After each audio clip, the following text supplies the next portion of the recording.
Boa tarde. Nós vamos estar passando para vocês, contando a história de como surgiu esse grupo hispano. Eu e Toninho aqui, estudamos, fizemos o EREM e frequentávamos a igreja do Vilani, que é aqui no distrito do Pimentas, onde o pastor Robson era nosso pastor na época. Eu era diretora da igreja. Por um bom tempo nós temos estudo bíblicos para muitos paraguaios. E na igreja apareciam alguns deles e alguns bolivianos. Porém eles iam e não ficavam. E um dia eu falei assim, não, eu preciso pegar o telefone deles, o endereço e visitá-los. Foi isso que nós fizemos. Visitamos eles e eles falaram que não ficavam porque não entendiam muito bem a nossa língua. Então nós vimos a necessidade de ter aqui um grupo hispano, porque tem muito paraguaio, muito boliviano, tem peruanos. Então, nessa região onde nós moramos, então vimos a necessidade de montar um grupo. E o que foi que nós fizemos? Eu cheguei para o Toninho e falei assim, amor, nós precisamos de montar um grupo para esse pessoal e procurar pessoas que falem a língua deles, porque a mensagem precisa ser levada de uma forma compreensível. E o que foi que nós fizemos? Não dava para alugar, não tínhamos como alugar um salão. E nós temos uma garagem onde cabem 2 carros e falamos, vai ser aí que nós vamos fazer, montar esse pequeno grupo dos hispanos. Porém precisamos de cadeira e não temos dinheiro para comprar. Um dia um colega nosso mandou uma mensagem para mim, onde ele falava que uma voz falava para ele assim, você tem essa doação de cadeiras? Manda uma mensagem para Nick. E ele queria doar essas cadeiras para uma amiga dele, o nome dele é Djalma. E ele falou assim, não, eu preciso de mandar uma mensagem para Nick, essa voz está no meu ouvido. E ele mandou uma mensagem para mim, eu estava com o telefone na mão, quando a mensagem chegou, eu simplesmente respondi para ele, olha, a mensagem era de Deus, porque nós estamos precisando dessas cadeiras. E foram quase 40 cadeiras de escola. Não eram novas não, mas deu para a gente dar início ao nosso grupo hispano. E o meu filho estava fazendo uma mudança, passou lá, pegou essas cadeiras, trouxe, arrumamos e colocamos, ficou bem bonitinho. Ele deu umas capas para os encostos, ficou muito bonito. E começamos aqui com 3 meninas paraguaias, Amadeu, que hoje já é falecido, a Ruth, a Edna e o filhinho dela, mais a sobrinha, eu, Toninho, minha neta, e nós demos início aqui ao nosso grupo hispano. E neste grupo, logo no início, o pastor Robson trouxe aqui os pastores da associação, vieram aqui em casa, inclusive o pastor Denis, o pastor Charles, e veio mais outros junto, oraram aqui, eles disseram que dessa garagem sairia uma grande igreja. E com isso, essa igreja foi crescendo. O pastor Robson chamou o pastor Yuri, que era o pastor distrital na época dos hispanos, e ele veio para cá e realizou aqui o primeiro batismo, que foi o batismo da Patrícia, que continua conosco desde essa época. Boa tarde.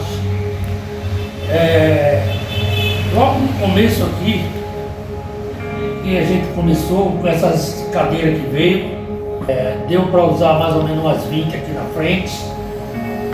E todos, primeiro sábado de manhã foi no dia 22 de janeiro de 2022. Foi o primeiro culto, foi com 3 crianças, o Russell, que veio trazer a palavra, a Edna, o Amadeu e a Ruth e o pequeno dela. E eu fiz um chá, trouxe uns biscoitos e o pessoal gostou desse chá e biscoito, que isso aí se prolonga até o dia de hoje. Hoje é chá de abacaxi com gengibre e tem os bolos que eu trago hoje para a igreja. Eu acho que isso aí atraiu muitos irmãos que veio tomar cafezinho na igreja todas as manhãs de sábado. Bom, continuando aqui o que Toninho falou, né, do café da manhã, da data de dia 22 de janeiro de 2022, nós também tínhamos o almoço. Então, terminava o culto, ninguém saía não, pegava ali o corredor e subia para almoçar. Era muito bom, era prazeroso. E isso fez um diferencial muito grande e hoje isso é um diferencial na nossa igreja. O almoço, ele é uma coisa sagrada até hoje, o almoço da nossa igreja. Então, todo sábado tem o café da manhã e tem o almoço. Porém, nesse período de 2022, nós tivemos aqui várias ações. Nós tivemos aqui encontro de casais. Nós fomos para um sítio onde teve uma programação muito boa lá, inclusive alguns batismos nossos, de pessoas nossas aqui, que iniciaram aqui conosco, como Marcela. O esposo dela ainda ficou na igreja brasileira, porém ela não entendia nada, então ela veio para cá. E cá ela foi trazendo, ela trouxe Renê, trouxe a Silvia, trouxe, depois veio o esposo, veio a Julie, veio o irmão do Antônio, a irmã do Antônio. Algumas pessoas já foram embora para Bolívia, continuam na igreja lá, a gente tem contato com eles. Daí o Ramos mais a Patrícia se firmaram aqui também, trouxeram os funcionários deles, que trabalhavam com eles, participando aqui na comunidade. E com isso, nós tivemos aqui programação do Dia das Mães, Dia dos Namorados, fizemos uma programação aqui maravilhosa. Veio bastante gente com algumas atividades para eles. E o pastor Yuri, que era o pastor distrital na época, ele também fez algumas atividades com o pessoal e eles gostavam muito. Então falava que ele vinha, que ele ia fazer alguma atividade, o pessoal vinha. E com isso nossa igreja, nossa comunidade foi enchendo tanto a ponto de não caber mais aqui na garagem e tivemos que alugar um outro espaço na Rua Braga, que fica aqui próximo, e mudamos para lá. Lá era um pouquinho maior, mas também foi enchendo, foi aumentando muito e acabou que também não coube mais lá.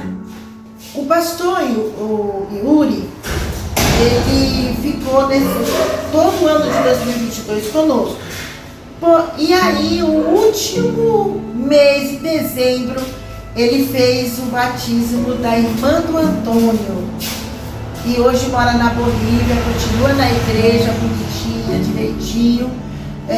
Fez o batismo dela e aí ele foi mandado para um outro distrito. Porém, depois dele veio o pastor Randy para cá. Quando o pastor Yuri foi transferido para um outro distrito, o grupo nosso cresceu bastante. E foi em dezembro, já na transferência dele, nós mudamos para um outro endereço, num local maior, que é na Avenida Surubim hoje. Um local grande, onde nossa igreja está instalada até hoje, nosso grupo. Porém, ainda estávamos no plantio de igreja ainda. E entra como nosso pastor distrital na época, o pastor Randy. E ele veio, começou a trabalhar em toda a comunidade hispana, né, que eram 6 na época. E ele começou a dar uma atenção para nós aqui, levantar os nomes das pessoas batizadas, que nós tínhamos na época 28 pessoas. E ele foi levantando para poder a gente conseguir ter um grupo organizado. Em maio de 2023, a associação teve lá a reunião deles e nosso grupo passou a ser um grupo organizado, uma comunidade hispana organizada. Depois disso, nas férias de julho, nós tivemos aqui a Escola Cristã de Férias. O que acontece? Chegou um casal, o Rubens e a Vilma. chegaram e me proporam, né? Já era para assim, irmã, nós estamos procurando uma igreja para que nós possamos ajudar. E nós gostamos daqui. Eu falei, é tudo que nós estamos precisando, de pessoas que nos ajudem. E eles falaram, vamos fazer uma escola cristã de férias aqui? Eu falei, vamos, temos muitas crianças aqui. E aí, eles moravam lá em São Paulo, na Vila Matilde. Eu falei, vem pra cá, pra minha casa, pra não ter que ficar indo e vindo, ficam aqui. Eles vieram pra cá e começamos essa escola cristã de férias, que dava início às 9 da manhã e até meio-dia. Terminava com um lanche, né? Geralmente um lanche bom. E começamos com 12 crianças. E terminamos com 70 crianças. Por quê? Uma escola cristã de férias, onde tem muita criança, a gente traz os pais. E no final dessa semana, nós tínhamos na nossa igreja mais de 150 pessoas pela manhã na igreja. Não tinha lugar para sentar. E eles vieram, essas crianças continuaram. Alguns pais vieram e estão até hoje conosco na igreja. E depois disso nós tivemos outros eventos como casamento, batismos. Desse evento aí da Escola Cristã de Férias, nós tivemos batismo de 2 filhas da Joana, tivemos o batismo da filha do Renê, tivemos o batismo de 3 crianças, onde o pastor Denis veio batizar essas meninas aqui na nossa comunidade. Então, a manutenção da igreja nunca foi fácil, né? No começo, quem mantinha a igreja era a minha família, né? A gente mantinha aluguel, o café da manhã, o almoço, e a partir, foi até abril de 2023, como a liderança da igreja começou a colocar, fica muito pesado para você. O irmão Ramos chegou para mim e falou assim, propôs que toda a liderança da igreja ia ajudar.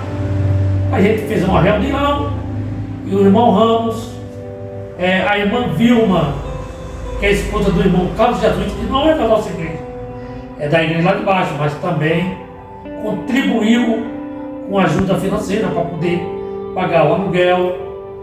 Aí outras lideranças, como a Camila, o Hector, Amadeu, que era o nosso diácono-chefe, que já falecido, né?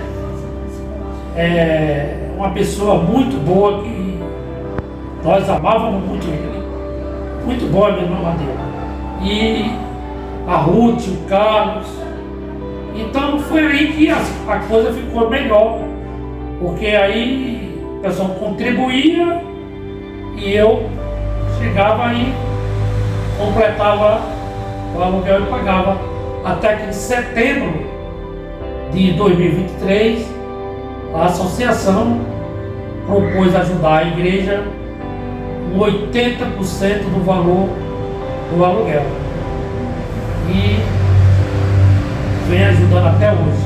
A nossa intenção sempre foi uma igreja missionária, uma igreja que ajuda as pessoas, uma igreja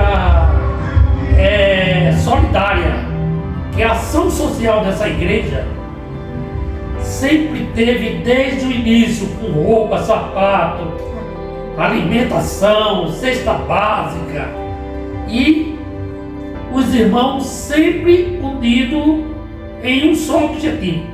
Esse sempre foi o objetivo da igreja do Vila Nilo, né? Da comunidade hispana Vila Nilo, né? Hoje é uma igreja que nos traz orgulho, traz alegria. A gente vê que a irmandade da igreja é unida, está sempre ajudando uns aos outros, assim como Jesus manda, né? Então, passaram-se 3 anos já, né? E a nossa comunidade está aí firme, forte, crescendo cada vez mais. Como ele falou, graças a Deus é uma comunidade unida. todo mundo se junta para fazer o que precisa de ser feito. Tem uma programação, tivemos uma programação do Ministério da Mulher, que foi a coisa mais linda. A igreja toda se uniu para poder organizar. Tivemos um casamento na igreja de sete casais, e deram frutos ali de batismo. Temos 2 casais na nossa igreja, que é o Renê mais a Tereza, o Enoque mais a sua esposa, que são batizados, que casaram na nossa igreja, se batizaram também. Tivemos mais um outro casamento com mais pessoas. Tivemos agora no final do ano mais casamentos, onde 2 casais vieram ao batismo. Foi o pai, a mãe, 2 filhos, o outro casal, mais uma sobrinha. Então nós temos muitos frutos na nossa igreja. Mas por quê? Porque é uma igreja solidária, uma igreja que trabalha com carinho, com amor. O Espírito Santo tem atuado bastante. Vamos até as casas, os pequenos grupos visitam casas, vão a todas as casas de cada irmão, uma sexta-feira um pequeno grupo. Isso ajuda você saber como está a família, ora na casa dela, ajuda esse pessoal. Então isso fez com que a nossa igreja crescesse muito, muito, e tem crescido muito mais. E o que nós temos para você você pode fazer parte dessa nossa igreja, você pode fazer parte desse nosso projeto, você pode estar junto conosco na nossa comunidade, fazendo com que ela cresça mais e ajudando também a outros, porque a nossa diferença entre nós brasileiros e bolivianos, paraguaios, chilenos, peruanos, venezuelanos, que temos todo esse povo na nossa igreja, é apenas a nossa língua. É só isso. Você fala espanhol, eu falo português. É só isso. O resto nós somos todos iguais. E para Jesus somos todos iguais.